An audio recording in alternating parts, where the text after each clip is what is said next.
తాకట్టులో ఉన్న బంగారాన్ని విడిపించి ఆ రోజు ఆన్లైన్ రేటుకే మేము కొంటాం. Sharma gold company.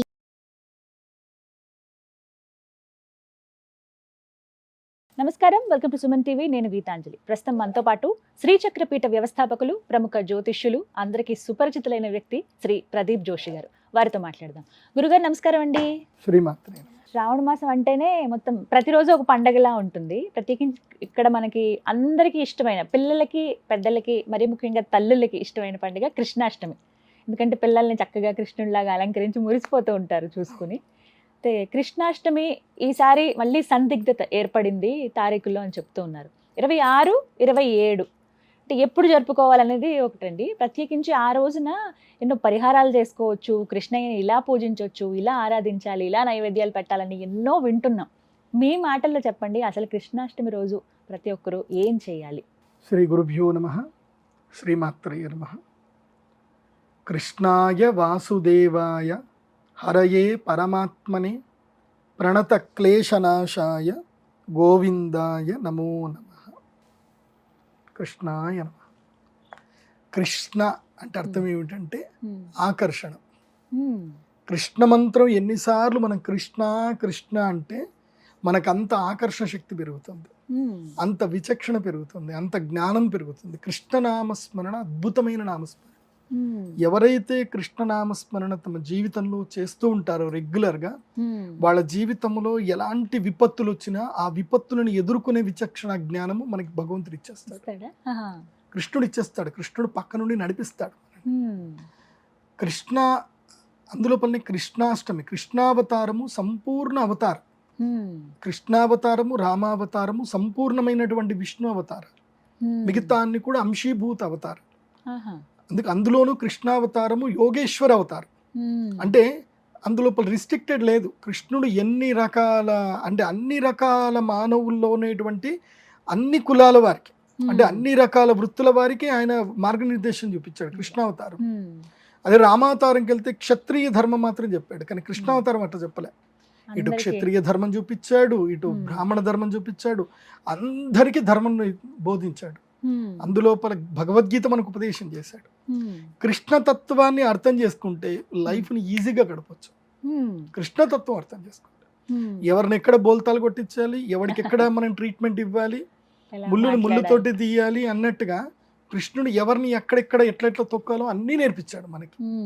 మంచి చేసేవాడికి మంచి ఎలా చేయాలో నేర్పించాడు, చెడు చేసేవాడికి చెడుతోటి ఎలా చేయాలో నేర్పించేశాడు. కృష్ణావతారాన్ని మించిన అద్భుతం ప్రపంచంలో ఇంకెక్కడ లేదు. ఒక మనిషి తన జీవిత కాలంలో ఒక వ్యక్తి గురించి తెలుసుకోవాలి అనుకుంటే అది కేవలం ఒక కృష్ణుడి గురించి. ఒక కృష్ణతత్వం పూర్తిగా నేర్చుకుంటే జీవితంలో అన్ని నేర్చుకున్నట్టు. ఏ వయసు వారికి తగ్గట్టుగా ఆ వయసు వాళ్ళు అన్ని ఉన్నాయి. బాలలీలలు ఉన్నాయి కృష్ణతత్వంలో. యుక్త వయసులో ఎలా ఉండాలని ఉంది, రాజధర్మం ఎలా పాటించాలని ఉంది, సంధి ధర్మం ఎలా పాటించాలి, స్నేహ ధర్మం ఎలా చేయాలి, ఒకరు తనని నమ్మి వస్తే శరణాగతి ఉన్నప్పుడు ఎలా చేయాలి, ప్రతిదీ నేర్పించాడు కృష్ణుడు. జీవిత పాఠాలన్నీ కూడా మనకి కృష్ణుడు నేర్పించేశాడు. అందుకే భాగవతం చదవాలి. మనిషి అన్న పుట్టిన ప్రతి ఒక్కడు కూడా భాగవతం చదవాలి. ప్రతి ఒక్కరి ఇంట్లో శ్రీమద్ భాగవతం ఉండాలి. మీరు గోరఖ్పూర్ గీతా ప్రెస్ వెళ్ళారనుకోండి, 150 రూపాయలు పెడితే మీకు ఇంత పెద్ద పుస్తకం వస్తుంది. శ్రీమద్ భాగవతము తెలుగు వచనం. మీకు ఎక్కడ పోయినా గోరఖ్పూర్ గీతా ప్రెస్ లో మీకు దొరికిపోతుంది. ప్రతి ఇంట్లో మీకు తెలుగులో దొరుకుతుంది, హిందీలో దొరుకుతుంది, ఇంగ్లీష్ లో దొరుకుతుంది, అన్ని భాషల్లో. మీరు మహాభారతం అంతా చదవాల్సిన అవసరంలా, శ్రీమద్ భాగవతం ఒక్కడ చదువుతుంది చాలు. శ్రీమద్ భాగవతం తెలుగు వచనం మీకు రామకృష్ణ మఠంలో వెళ్ళినా దొరుకుతుంది. దాంట్లో 3 భాగాలు ఏముంటుంది, కానీ శ్రీమద్ భాగవతము గోరఖ్పూర్ గీతా ప్రెస్ తెలుగు వచనం ఉంటుంది. అది తీసుకొని చదవండి, మొత్తం తెలుగులో హ్యాపీగా చదవండి. జీవిత కాలం మొత్తం చదవాల్సిన పుస్తకం. అయితే కృష్ణతత్వం అర్థం చేసుకోవాలి అని అంటే కృష్ణుడి గురించి మనం పెద్దగా చదవకున్నా కృష్ణుడు మనకు నేర్పిస్తాడు. ముఖ్యంగా ఏంటంటే ఇప్పుడు కృష్ణాష్టమి వస్తుంది. చాలా మంది కన్ఫ్యూజన్ 27, 26, 27. ఏ కన్ఫ్యూజన్ వద్దు. ఇది ఒక పద్ధతి. ఒక్కొక్కళ్ళు ఒక్కొక్క పద్ధతిని పాటిస్తారు. అంటే మధురలో ఎలా చేస్తారని కొన్ని మనం చూస్తూ ఉంటాము. ఎక్కడైనా రోహిణీ నక్షత్ర పరివ్యాప్తం, కృష్ణుడు జన్మ నక్షత్ర పరివ్యాప్తం ఉంటుంది. రాముడిదైనా కృష్ణుడిదైనా జన్మ నక్షత్రం ఉండాలి. జన్మ తిథి కాదు, నక్షత్రం. పుట్టుకకి నక్షత్రం స్వీకరించాలని జ్యోతిష్యం చెప్తాం. అయితే జన్మాష్టమి అని అంటారు మనం. సో జన్మాష్టమి అష్టమి తిథి రోహిణి నక్షత్రం కలిసి ఎప్పుడైతే వస్తుందో అది ముఖ్యంగా కృష్ణుడు పుట్టినటువంటి సమయం. కృష్ణుడు ఎప్పుడు పుట్టాడు అనేది ఏంటంటే రాత్రిపూట పుట్టాడు. రాత్రిపూట ఆయన దేవకీ వసుదేవులకు చెరసాల్లో పుట్టాడు. ఆయన రాత్రి సమయములో జన్మించాడు. అంటే రోహిణి నక్షత్రము రాత్రి పరివ్యాప్తం ఉండాలి, అష్టమి కూడా రాత్రి పరివ్యాప్తం ఉండాలి. ఉన్నప్పుడే కృష్ణ జన్మ అనేది చెయ్యాలి. ఇటు స్మార్తులైనా మధ్వలైనా ఎవరైనా సరే కృష్ణుని యొక్క జన్మ మాత్రం 26వ తారీఖు రాత్రి మాత్రమే చేస్తారు. అయితే ఒక్కొక్కళ్ళు ఒక సాంప్రదాయం ఏముంటుంది అని అంటే, వాస్తవంగా ఇప్పుడు మేము వైష్ణవులు, మేము మధ్వ సాంప్రదాయం, మా గురువుల యొక్క ఆజ్ఞ ప్రకారం మా సాంప్రదాయం ఎలా ఉంటుంది అని అంటే, కృష్ణుని యొక్క జన్మ అయ్యేంత వరకు ఉపవాస దీక్షలు పాటించాలి. అష్టమి రోజు ఉపవాసం ఉంటాం పూర్తిగా, ఉదయం మొదలు. అంటే ఈ 26వ తారీఖు ఇప్పుడు అష్టమి ప్రారంభమైంది కాబట్టి 26వ తారీఖు రోజున మేము అంతా ఉపవాసమే ఉంటాం. ఉపవాసం ఉండి రాత్రి కృష్ణ జన్మ అయ్యేంత వరకు మేము ఉపవాస దీక్షలోనే ఉంటాం. కృష్ణ జన్మ అయిపోయింది, కృష్ణ జన్మోత్సవం అయింది, అప్పుడు మా అందరికి ప్రసాదం పెడతారు. అంటే తీర్థము ప్రసాదం పెడతారు. రాత్రిపూట భోజనాలు ఉండవు, తీర్థము ప్రసాదం ఇస్తారు. సో ఏదో తీర్థం తీసుకుంటాము, అటుకులు ప్రసాదం ఇస్తారు, తినేస్తాం, పడుకుంటాం. మళ్ళీ నెక్స్ట్ డే కృష్ణ జన్మోత్సవం, ఉత్సవం జరుగుతుంది. కృష్ణుడు పుట్టాడు కదా, ఇప్పుడు జన్మ ఉత్సవం జరగాలి, పుట్టినందుకు ఉత్సవం. నెక్స్ట్ డే 27వ తారీఖు ఉత్సవం చేస్తారు. 26వ తారీఖు దీక్ష. కృష్ణుడు ఎప్పుడు పుడుతున్నాడు, కృష్ణుడు పుట్టబోతున్నాడు అని మనం అందరం కూడా తదేకంగా ఎదురు చూస్తూ ఆ కృష్ణుని యొక్క తాదాత్మకమైనటువంటి సేవ చేయడం. సాంప్రదాయ ప్రకారం ఏం చేయాలి కృష్ణాష్టమి రోజు చెప్తాను వినండి. అదే 26వ తారీఖు వస్తుంది. 26 నాడు ఏం చేయాలి అని అంటే, మనము బంకమట్టి తెచ్చుకోవాలి. బంకమట్టి తెచ్చుకొని ఆ బంకమట్టితోటి కృష్ణుని యొక్క పూర్తిగా ఒక బృందావనం తయారు చేయాలి. గేదెలు అంటే ఆవులు ఉన్నాయి కదా, ఆవులను తయారు చేయాలి, ఆవుల యొక్క నీళ్ల తొట్టి తయారు చేయాలి. అలాగే కృష్ణుడు అక్కడ పుట్టబోతున్నాడు, చిన్ని కృష్ణుడిని తయారు చేయాలి. ఒక వటపత్రం తీసుకోవాలి, ఆ వటపత్రం మీద కృష్ణుడిని పడుకోబెట్టాలి, దేవకి వసుదేవులు అక్కడే ఉన్నట్టుగా. తర్వాత బృందావనంలో ఉండే గోపికలందరూ ఇలా తయారు చేయాలి. అంటే అదొక అట్మాస్ఫియర్ తయారు చేయాలి. వాస్తవంగా ఈ అట్మాస్ఫియర్ చూసి వేరే మతం వాళ్ళు వాళ్ళ పండుగని వాళ్ళు డిజైన్ చేయడం స్టార్ట్ చేశారు. మునుపటి సాంప్రదాయం ఏంటంటే, కృష్ణాష్టమి రోజున దైవ సేవ ఎలా అంటే బృందావనం ఇలా ఉంటుంది అని తయారు చేసుకునేవాళ్ళు. మేము కూడా చేసేవాళ్ళం. మా యొక్క మఠం లోపల, మా మఠంలో ఏం చేసేవాళ్ళంటే అన్ని మట్టితో తయారు చేసుకోవాలి. తయారు చేసుకొని అవన్నీ పెట్టి కృష్ణుడు ఇలా ఉన్నాడు, కృష్ణుడు పుట్టే సమయంలో ఇలా ఇలా జరిగింది అని చెప్పి అక్కడ శేషదేవుడు, తర్వాత వసుదేవుడు తలపైన కృష్ణుని మోసుకొని తీసుకొని వెళుతున్నట్టు, యమునా నది తీరం దాటుతున్నట్టు, ఇలా ఆ కృష్ణ జన్మ ఎలా జరిగింది అనేది మనం మళ్ళీ రీకాల్ చేసుకోవాలి. ఎందుకోసం అంటే జనరేషన్స్కి అది ఫార్వర్డ్ అవ్వాలంటే రీకాల్ చేయాలి. సో అలా కృష్ణుని యొక్క తయారు చేసుకొని, ఒకవేళ చేయలేకపోయినా సరే రాత్రికి ఏం చేయాలంటే, ఉదయం నుంచి సాయంత్రం వరకు ఉపవాస దీక్షలో ఉండాలి. అంటే 26వ తారీఖు ఉపవాస దీక్షలో ఉండాలి. ఉపవాస దీక్షలో ఉండి 26వ తారీఖు రోజున రాత్రి 11 గంటల నుంచి 12:30 సమయం లోపల, అంటే అప్పటికి అంతా సిద్ధం చేసుకోవాలి. మామూలుగా మనం సత్యనారాయణ వ్రతం చేసుకున్నప్పుడు ఎట్లాగైతే పీఠని ఎలా సర్దుకుంటామో అలాగే పీఠ అంతా పెట్టుకోవాలి. నవగ్రహాలు, అష్టదిక్పాలకులు అన్నీ పెట్టుకోవాలి. ఒక ఉయ్యాల తయారు చేసుకోవాలి, ఒక ఉయ్యాల. ఆ ఉయ్యాల లోపల ఈ యొక్క వెన్నముద్ద తింటున్న కృష్ణుడు ఫోటో ఉంటుంది కదా, చిన్న విగ్రహాలు ఉంటాయి కదా, పాకుతున్నట్టుగా. సో అంబాడుతున్న కృష్ణుడి విగ్రహాన్ని తీసుకోవాలి. ఆ కృష్ణుడి విగ్రహాన్ని అక్కడ ఉయ్యాల్లో పెట్టాలి. కృష్ణ జన్మం అవుతుండగా అందరూ కూడా శ్రీకృష్ణ జన్మమైందని కథ చెప్పుకోవాలి. కృష్ణుడి యొక్క కథ చెప్పాలి. ఎందుకు కృష్ణ యొక్క జన్మ అవతారం ఎందుకైంది, భూదేవి ఈ యొక్క రాక్షసుల యొక్క బాధ సహించలేనప్పుడు కృష్ణుడు భూలోకంలో అవతారం ఎత్తడానికి సాక్షాత్తు దేవతలందరూ వెళ్ళి ఆ యొక్క విష్ణు పరమాత్మని ప్రార్థిస్తే నేను అవతారం ఎత్తుతానని చెప్పడము, దేవకీ వసుదేవులకి ఆయన జన్మించడం అంటే అక్కడనే అవతరించడం. ఆయన సాక్షాత్తు 16 సంవత్సరాల పిల్లవాడిలాగా కనిపించి వాళ్ళకి అనుగ్రహించాడు. నేను మీ పిల్లవాడిగా పుట్టబోతున్నాను అని చెప్పి వాళ్ళకి దర్శనం ఇచ్చి అనుగ్రహించి ఆయన చిన్న పిల్లాడిగా మారిపోయాడు. అప్పుడు ఆయనని నెత్తి మీద పెట్టుకొని ఆయన చెప్తారు, నన్ను ఇక్కడి నుంచి తీసుకెళ్ళు, అక్కడ నా యొక్క కృష్ణాదేవి, నా మాయ, కృష్ణమాయ దుర్గాదేవి అక్కడ ఇది బృందావనంలో జన్మించింది కాబట్టి ఆమెను తీసుకొని వచ్చి ఇక్కడ నువ్వు పెట్టు, నన్ను ఇక్కడ నుంచి తీసుకెళ్ళని చెప్పాడు. సో ఎందుకోసం అంటే కంసుడు కూడా శాపం తలగాలి కదా, పాపం మూడాలి కదా, అసలు తీసుకురావాల్సిన అవసరం లేదు, కానీ భగవంతుడి యొక్క లీల అది.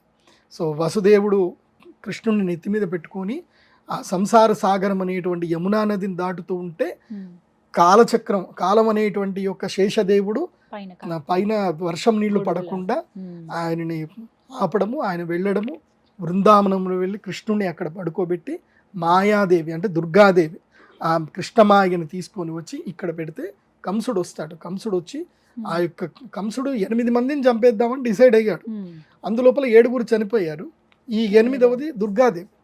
ఇది కూడా చిన్నపిల్ల కదా, చంపేద్దామని 2 కాళ్ళు పట్టుకొని గిరగిర తిప్పి గోడకేసి కొట్టబోయాడు. అందరిని అట్లాగే చంపాడు. సో ఈ గోడకేసి ఇట్లా కొట్టబోతే అక్కడి నుంచి ప్రత్యక్షమై దుర్గాదేవి గారు ప్రత్యక్షమయ్యి నీ మృత్యువు ఆల్రెడీ జన్మించింది, నీకు మృత్యువు ఆసన్నమవుతుంది, ఇక నీవు చనిపోతావు అని చెప్పి అమ్మవారు శపించేసి అక్కడి నుంచి అంతర్ధానం అయిపోతాడు. ఆ తర్వాత కంసుని యొక్క వధ కృష్ణుడు చేయడం జరుగుతుంది. ఇది కృష్ణ కథ. ఈ కథని ఆ రోజు అందరూ చెప్పుకోవాలి. చక్కగా చాగంటి కోటేశ్వరరావు గారు మంచి కథ చెప్తారు. ఆయన వీడియోలు పెట్టుకోండి. మంచి మంచి పండితులు అందరూ ఉన్నారు, వాళ్ళు చెప్పిన వీడియోలు పెట్టుకొని చక్కగా వినండి. విన్న తర్వాత ఏం చేయాలి, కృష్ణ యొక్క జన్మం జరుగుతుంది అని అందరూ కూడా శంఖమూదాలి, టంకానాదాలు చేయాలి, సంబరాలు చేసుకోవాలి. కృష్ణుడు జన్మించాడు. కృష్ణుడు జన్మించిన తర్వాత ఒక శ్లోకం ఉంటుంది, తర్పణం వదిలే శ్లోకం ఉంటుంది. ఆ కృష్ణ జన్మ తర్పణ శ్లోకం అని కొడితే మనకి గూగుల్ వచ్చేస్తుంది. ఆ తర్పణం వదిలేసి ఆ తర్వాత విష్ణు సహస్రనామం చదవాలి. తప్పకుండా విష్ణు సహస్రనామం చదవాలి. రాత్రి విష్ణు సహస్రనామం చదివి అందులోనూ భగవద్గీతలో 15వ అధ్యాయం తప్పకుండా చదవాలి. ఎందుకోసమంటే విశ్వరూప దర్శనం అదే కాబట్టి. ఊర్ధ్వమూల మదశాకం అశ్వత్థం ప్రాహురవ్యేయం చందాంసి యస్య పర్ణాని అని ఆ శ్లోకం ఏదైతే ఉందో ఆ శ్లోకం ఆ యొక్క 15వ అధ్యాయం పూర్తిగా చదివి స్వామివారికి అటుకులు, పాలు బెల్లముతో నానబెట్టిన అటుకులు, తర్వాత పెరుగు అటుకులు. అటుకులు అంటే ఆయనకు చాలా ఇష్టం. ఎందుకోసం అంటే సుధాముడి యొక్క కథ మనకు తెలుసు కాబట్టి. అలాగే మీరు ఏవైనా సరే ఆహార పదార్థాలు ఏమైనా చేస్తే అప్పుడు కృష్ణుడికి చెప్పన్ భోగ్ అంటారు. 56 రకాలైనటువంటి ఆహార పదార్థాలు స్వామివారికి నైవేద్యం పెడతారు. అది 26వ తారీఖు రాత్రి అయినా పెట్టవచ్చు, లేదా 27వ తారీఖు ఉత్సవం చేస్తూ పెట్టవచ్చు. అలా చేసి కృష్ణ జన్మోత్సవం చేయాలి. కృష్ణ జన్మోత్సవం చేసి నెక్స్ట్ డే అందరు హోళీ ఆడుకుంటారు. వాస్తవంగా కృష్ణ జన్మోత్సవం రోజు హోళీ కూడా ఆడతారు. తర్వాత అసలు యూత్ ఆడాల్సింది ఏంటంటే 26వ తారీఖు కానీ 27వ తారీఖు ఇది మీకు ఏది వీలైతే అది. దైవారాధనలో పెద్దగా ఏం రిస్ట్రిక్షన్స్ ఉండవు కాబట్టి కుండ పగలగొట్టడం, ఉట్టి పగలగొట్టాలి. వేడుకలాగా జరపాలి. ఉట్టి పగలగొట్టేటప్పుడు చాలా మంది ఒక తప్పు పని చేస్తారు. ఆ రోడ్ల మీద ఇష్టం వచ్చినట్టు చేస్తారు, కింద పడి కాళ్ళు చేతులు విరగొట్టుకుంటారు. ఉట్టి పగలగొట్టేటప్పుడు ఏంటంటే నీళ్లలో చేయాలి. వాస్తవంగా ఉట్టి పగలగొట్టడం ఏంటంటే నీళ్లలో చేయాలి. కనీసం 3-4 అడుగులు నీళ్లలో చేయాలి. పైనుంచి కింద పడ్డా ఎవరికి దెబ్బలు దాకు, అది నీళ్ళలో చేయాలి. లేకపోతే కింద మొత్తం కూడా ఇది ఉల్క అంటే ఈ పొట్టు ఉంటుంది కదా, వరి పొట్టు, ఆ వరి పొట్టు చాలా పెద్దగా వేసుకొని చేయాలి. లేదా ఇసుకలో అయినా చేయాలి, మీరు బంకమట్టిలో అయినా చేయాలి. కింద పడి దెబ్బలు తాకించుకుంటారు. రోడ్ల మీద ఎక్కడ పడితే అక్కడ చేస్తారు. అరేంజ్మెంట్స్ కింద అంతా అరేంజ్మెంట్స్ అన్ని చేసుకొని తర్వాత చేయండి. అందరు కూడా ఉట్టి కొట్టే ఆనందంలో అది సెలబ్రేషన్ అయిపోయిన తర్వాత అందరు నవ్వుతూ ఉండాలి. ఎవరికో కాళ్ళ చేతులు విరిగే దెబ్బలు దాకే అన్నట్టు ఉండకూడదు. సో ఈ సంబరం అప్పుడు కృష్ణ భగవాన్ వారు నిర్వహించారండి, ఆయన కూడా చేశారు. అసలు ఎందుకు కొడతారు ఉట్టి కృష్ణాష్టమి అంటే? కృష్ణుడి యొక్క లీలలు తెలుసుకోవడానికి. అంతే. ఇప్పుడు కృష్ణుడు ఉట్టి పగలగొడుతున్నాడు, సరే వెన్న తీసుకుంటున్నాడు. వెన్న తీసుకోవడంలో అంతరార్థం చాలా ఉంది. ఊరికే కృష్ణుడు ఉట్టి పగలగొట్టలే, వెన్న పగలగొట్టలే. అక్కడ తను వెన్న దొంగతనం చేస్తున్నాడు సరే, కానీ ఆ వెన్న తీసుకుంటున్నాడు అంటే స్నేహితుల యొక్క సహకారం మొత్తం వచ్చింది. అందరూ ఒక్కొళ్ళు చేతులు భుజాలు పెట్టుకొని ఒక్కొళ్ళ మీద ఒక్కొళ్ళు ఎక్కి పైకి ఎక్కి తర్వాత వెళ్ళి ఆయన కృష్ణుడు తీసుకుంటున్నాడు. దీని లోపల అంతరార్థం ఏంటంటే హిందువులందరూ ఐకమత్యంగా ఉండాలి. మీ కులాల వారిగా హిందువులు విడిపోకూడదు. మీరందరూ సమైక్యంగా ఉండాలి. అలా ఉన్నప్పుడే మోక్షం అనేటువంటి వెన్న మీకు దొరుకుతుంది. కృష్ణుడికి ఎక్కలేకనా, నిచ్చెనేసుకొని ఎక్కొచ్చు కదా, అప్పుడు టెక్నాలజీ లేదా. సో ఎందుకు ఇది అని అంటే అలా ఉన్నప్పుడే ధర్మం అనేటువంటిది ఉన్నత స్థాయికి వెళుతుంది, ధర్మం రక్షింపబడుతుంది. ఆ విధంగా వెన్న అనేటువంటి మోక్షము అనేది మనకు అందరికి దొరుకుతుంది. కృష్ణుడు ఒక్కడే తినలే కదా వెన్న, ఫ్రెండ్స్ అందరికి పంచిపెట్టాడు కదా. ఆయన మూతి కింద పూసుకున్నాడు, అందరికింత పంచిపెట్టాడు. సో అందరూ కలిసి మోక్ష సాధన అనేటువంటిది అందరూ కలిసి చెయ్యాలి. నాకు నేనుగా ఇండివిజువల్గా మోక్షం సాధిస్తాను అంటే అది జరగదు. ధర్మ సంరక్షణ అనేది అందరూ కలిసి చెయ్యాలి. అక్కడ కులాలు చూడకూడదు. అక్కడ నువ్వు ఆ కులము, నిన్ను ముట్టను చెయ్యను అని ఉండదు. నేను ఇప్పటికీ నేను కృష్ణతత్వం నాకు ఎంత ఇష్టం అని అంటే, నేను ఇప్పటికి కూడా ఎవరైనా ఇంటికి వెళ్ళినా వాళ్ళు మంచినీళ్ళు ఇస్తే తాగుతాను. మీరు ఆ కులము ఈ కులము అని నేను మాట్లాడను. ఎవరు వచ్చినా ముట్టద్దు చెయ్యొద్దు అని చెప్పం. మా అమ్మవారి దేవస్థానంలో కూడా మీరు చక్కగా నీట్గా రెడీ అయ్యండి, గుడి లోపలికి వెళ్ళండి, అమ్మవారిని దర్శనం చేసుకోవడం కూడా చెప్తాను నేను. మేము సహస్ర కుంభాభిషేకం చేసినప్పుడు అందరినీ లోపలికి పంపించాం. స్నానం చేసి పరిశుద్ధిగా రండి, ఆత్మశుద్ధి కావాలి. దేహశుద్ధి ఆత్మశుద్ధి ఉంటే చాలు. నీ కులంతో నాకు అనవసరం. దైవానికి అందరూ సమానమే. కృష్ణయ్య కూడా అలాగే అంతే, కృష్ణుడు కూడా అంతే. అందుకే హైందవ ధర్మం గొప్పది. మనం అందరం హిందువులం. మన గడప లోపలి వరకు మన కులము, మన ఇంట్లో పెళ్లి చేసుకోవాలన్నా, సంబంధాలు మాట్లాడుకోవాలన్నా, మన ఇంట్లో పంచాయతీలో మన కులం వరకు. గడప దాటాము అంటే మనం అంతా హిందువులము, మనదంతా ఒకే దేశము. మన దేశాన్ని కాపాడాలి, మన ధర్మాన్ని కాపాడాలి. అదే మన యొక్క ఆలోచన ఉండాలి తప్ప వేరే ఆలోచన ఉండకూడదు. అందుకే కృష్ణాష్టమి కృష్ణుడి యొక్క వెన్న. ఇంకోటి తెలుసా, వెన్న తత్వం ఏంది అంటే, దేవుణ్ణి చూపించు అని చాలా మంది అంటారు. ఇప్పుడు మనకి వెన్న డైరెక్ట్ కనిపిస్తుందా?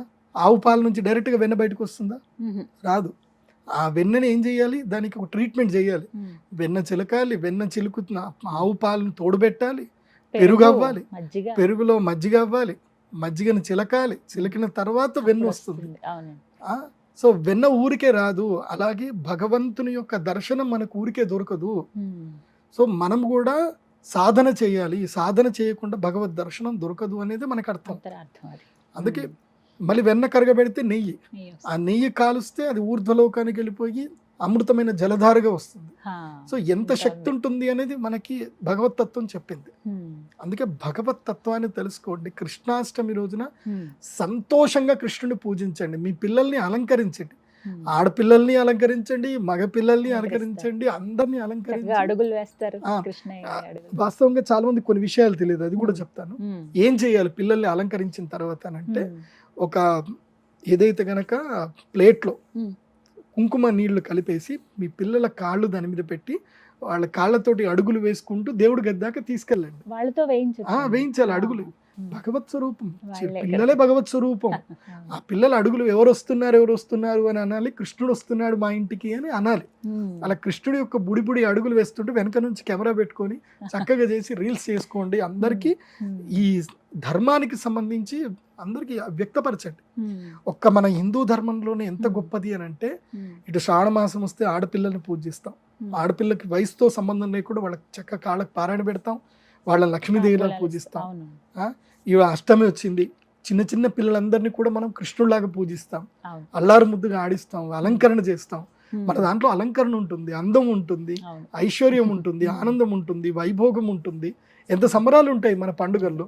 సో ఇలాంటి పండుగలు అందరూ చేసుకోండి, హ్యాపీగా ఉండండి, సంతోషంగా ఉండండి. నేను ఒకటే చెప్తాను, మన మనస్సు ఎంత ప్రశాంతంగా ఎంత నిష్కల్మషంగా ఉంటే దైవ సన్నిధానం మన మనసులో అంత ఉంటుంది. గజిబిజి వేసుకొని కోపము, ద్వేషము, ఈర్ష, అసూయ అవన్నీ కూడా ఏంటంటే చీకటి లాంటి, ముళ్ళ లాంటి. ఇప్పుడు ముళ్ళ చెట్లు ఉన్న ప్రదేశంలో మనం ఉంటామా? ఉండవు. అలాగే భగవంతుడు కూడా అలాంటి మనసులో ఉండడు. అందరూ బాగుండాలి, అందరికీ మేలు జరగాలి, అందరికీ కడుపు నిండి అన్నం తినాలి, అందరికీ మంచి బట్టలు దొరకాలి అని ఏదైతే ఒక మంచి ఆలోచన, ఫుల్ పాజిటివ్ థింకింగ్ ఎప్పుడైతే నీ మనసులో ఉంటుందో భగవంతుడు అక్కడ కూర్చుంటాడు. చక్కగా ఈ 2 రోజులు సంబరంగా చేయండి. ముందు రోజు ఇంట్లో చేసుకుని తర్వాత రోజు ఆలయానికి వెళ్ళినా తర్వాత సెలబ్రేషన్ చేయండి, ఉత్సవం చేయాలి. కృష్ణాష్టమి అంటే నీ ఇంట్లో పూజ కొంతసేపు చేయాలి, మళ్ళీ కాలనీలో అందరు కలిసి పూజ చేయాలి. అది కృష్ణోత్సవం అంటే. అందులోపల క్విజ్ పోటీలు పెట్టండి. ఇప్పుడు అపార్ట్మెంట్లో ఉంటారు, అపార్ట్మెంట్లో ఒక ప్రైజ్ అనౌన్స్ చేయండి అందరికి. అందరి పిల్లలందరికీ కూడా కథ చెప్పండి, కృష్ణుడు కథ మొత్తం గంట సేపు చెప్పండి. అందులోపలనే క్వశ్చన్స్ అడగండి. బాగుంటుంది కదా, పిల్లలు కూడా నేర్చుకుంటారు, తెలుస్తుంది ధర్మం గురించి, వాళ్ళకి ఒక ఐడియాలజీ వస్తుంది. సో అట్లా క్విజ్ పోటీలు పెట్టండి, ప్రైజ్లు ఇవ్వండి వాళ్ళకి, బాగా చేయండి.